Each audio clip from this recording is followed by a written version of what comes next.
Bonjour, alors aujourd'hui je vous retrouve pour une vidéo particulière puisqu'on va parler des activités manuelles et non pas en faire.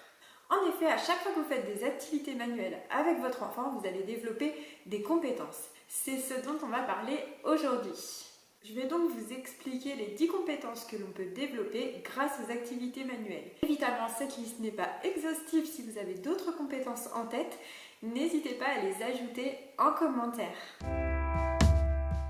Donc la compétence numéro 1, c'est le partage d'un moment créatif. En effet, quand on va faire une activité ensemble, à plusieurs, avec d'autres enfants ou juste un adulte et un enfant, on va partager. On va partager un moment, on va partager du matériel, on va partager des émotions. Donc ça permet vraiment un échange et un partage. Ce qui est vraiment important dans la vie des enfants. Ensuite, deuxième compétence, on va apprendre à développer ses sens. Je vais m'expliquer un petit peu là-dessus. En fait, à chaque fois qu'un enfant fait une activité, il va développer le toucher, par exemple, avec différents matériaux comme de la feutrine, du papier, de l'eau, de la peinture. Il va développer également le sens de la vue, puisqu'il y aura des couleurs différentes. Il y a aussi le sens de l'odorat. Si jamais vous lui faites une activité, par exemple, cuisine, où il y a des odeurs de cuisson, ou une activité avec des matériaux de la nature où on trouvera également des odeurs. Et puis on peut également développer l'ouïe en faisant des activités sonores, pourquoi pas des activités par exemple pour la fête de la musique, pour fabriquer des petits instruments ou alors des activités en chantant. Voilà, donc on va permettre vraiment de développer tous les sens de l'enfant. Il va également apprendre la motricité grâce au collage, au découpage, au coloriage, au modelage. Donc il apprendra à se servir de ses petites mains de façon de plus en plus précise. Ensuite, en faisant des activités manuelles, il va apprendre le plaisir d'apprendre. Le plaisir d'apprendre en créant, le plaisir d'apprendre en jouant. Et c'est vraiment important d'avoir envie d'apprendre et que dès tout petit, on acquiert cette envie de connaissance.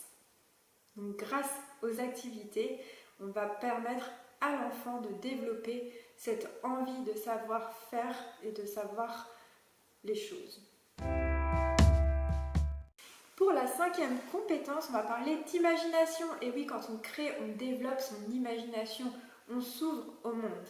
Que ce soit pendant les créations ou après, en jouant avec ce que l'on a créé. Par exemple, si on fait des marionnettes, on pourra créer des histoires. Lorsqu'on réalise un dessin, on va pouvoir imaginer la scène. Donc tout ça, ça va permettre vraiment de développer l'imaginaire de votre enfant. Et par la suite, il pourra vous raconter de merveilleuses histoires. Sixième, un point très important, c'est la confiance en soi. Et oui, le fait de créer des choses, de fabriquer par soi-même, ça permet de développer la confiance en soi. On voit qu'on est capable, on voit qu'on peut réaliser des choses par nous-mêmes, tout seul, comme des grands. Et qu'on est capable de fabriquer des objets ou de réaliser de magnifiques œuvres d'art.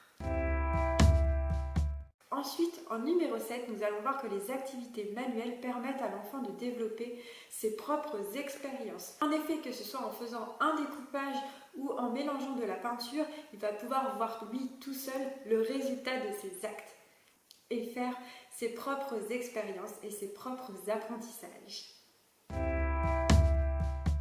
La compétence numéro 8, c'est en fait que l'enfant va pouvoir développer ses connaissances. Plutôt des connaissances, on va dire, scolaires, c'est-à-dire les couleurs, puisqu'on va utiliser plusieurs couleurs quand on va faire nos activités. L'alphabet, par exemple, on pourra associer une création, par exemple, si on dessine une abeille à la lettre A, voilà, vraiment lui parler voilà, de l'alphabet, l'écriture. Il pourra développer aussi les connaissances numérique, apprendre à compter, les connaissances sur les noms des animaux, les noms des véhicules. Voilà, on va pouvoir développer vraiment beaucoup de choses, toujours en jouant, en créant, en s'amusant. La compétence numéro 9, on en a parlé tout à l'heure en parlant de la confiance en soi. Et en fait, ça va être de prendre conscience que l'on peut réaliser des choses par soi-même. Et ça, c'est vraiment quelque chose de très important. Ça va nous permettre de nous rendre compte que nous ne sommes pas obligés d'aller acheter quelque chose de tout fait en magasin, qu'on peut créer les choses par nous-mêmes, que l'on peut recycler, réutiliser des choses et que l'on peut offrir quelque chose à quelqu'un, par exemple une carte, un cadeau, un dessin que l'on a créé nous-mêmes avec notre cœur et pas quelque chose qu'on a tout simplement acheté et offert en dépensant de l'argent. Là, on a dépensé notre temps, notre cœur et notre amour. Et enfin, pour la dernière capacité, celle-ci est un peu particulière mais d'autant plus importante. Elle va nous permettre de découvrir une dimension écologique. Puisqu'en effet, en réalisant soi-même, on peut réutiliser des matériaux, les recycler comme je disais juste avant. On peut également utiliser des matériaux naturels, des feuilles, du bois, plein de choses, du sable, des coquillages. Donc on entre dans la dimension écologique, on ne va pas aller forcément acheter un morceau de plastique, acheter des choses pour créer. On va pouvoir faire les choses soi-même, se rapprocher de la nature.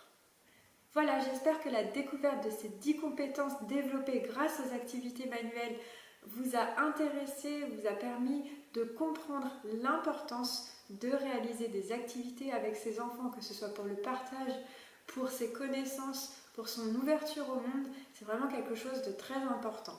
Vous pouvez donc maintenant aller sur ma chaîne, faire un petit tour et choisir des activités avec votre enfant qui vous plaisent pour passer un très bon moment. Et j'allais oublier, si ce type de vidéo vous a plu, n'hésitez pas à me le dire en commentaire et à laisser un pouce levé. Je vous fais plein de bisous, je vous dis à bientôt dans de nouvelles activités. Salut, salut!